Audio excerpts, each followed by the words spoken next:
my name's Dean and I've been busy renovating my 1930s family home. Welcome to part 3 of sanding the hallway floor video. In part 2 I was sanding the floor and I was filling in all of the gaps. And here we are in part 3 and now it's time to cover the floor. Many options to choose from, guys, but I'm using the Osmo polyx clear matte and it's quick drying. So I've got myself a small brush and I've got a long handled deck brush. So I've never actually used this product before.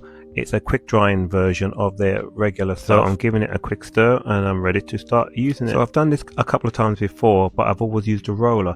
But I thought I'd give it a go with this decking brush. One of the reasons I thought I'd use a decking brush because it allows you to get really close up into the corners without having to bend down. So of course we're trying to work smarter, not harder, guys. What I didn't show on the video was I actually mopped the floor with a slightly damp cloth.